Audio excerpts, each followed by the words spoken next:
Today I'll be telling you the story of The Rime of an Ancient Mariner, a poem by Samuel Taylor Coleridge.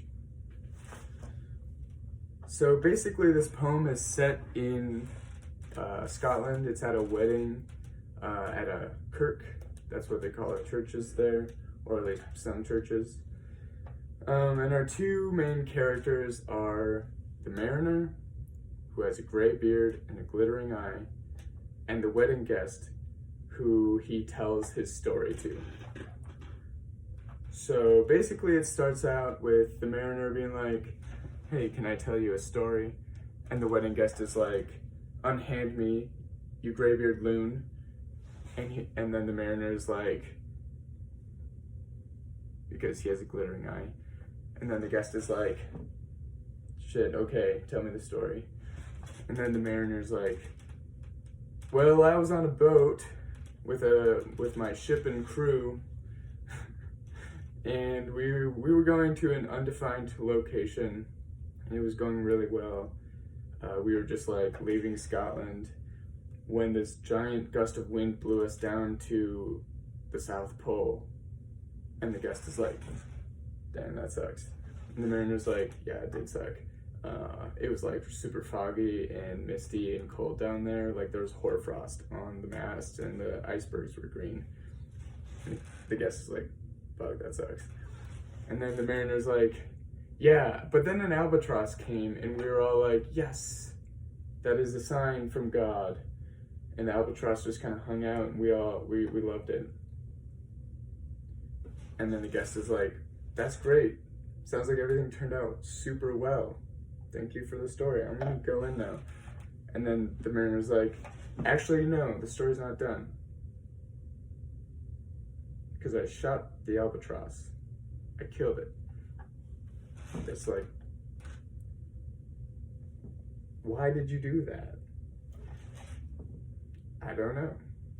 Hadn't used my crossbow in a while. Anyway, people were not happy about that. People were pretty riled up.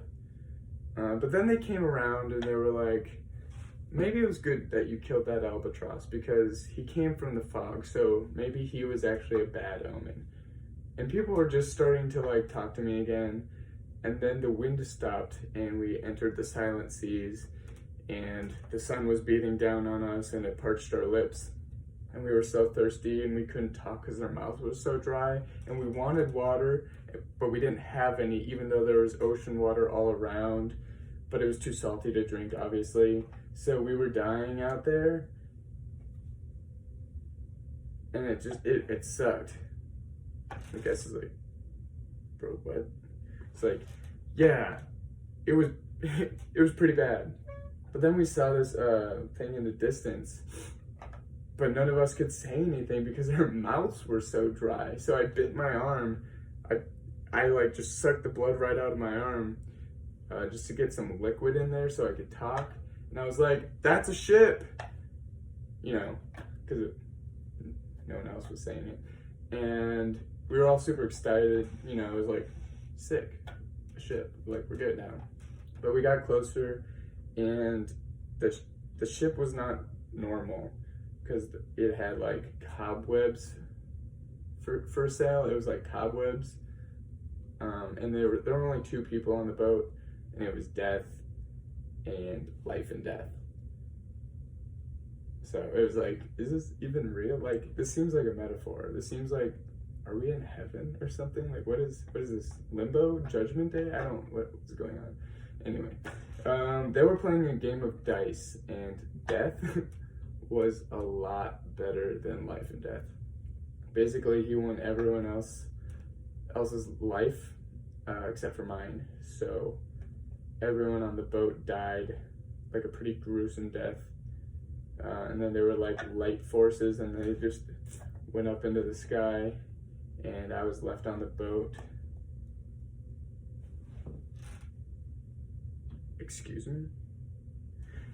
Yeah, and then another wind brought me home, and that's how I found God. And the guest is like,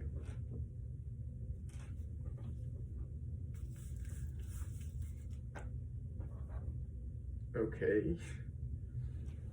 And then the mariner's like, all right, let's go into that wedding. And that's The Rime of the Ancient Mariner by Samuel Taylor Coleridge, as told by Bergen Hoff. Thank you for listening.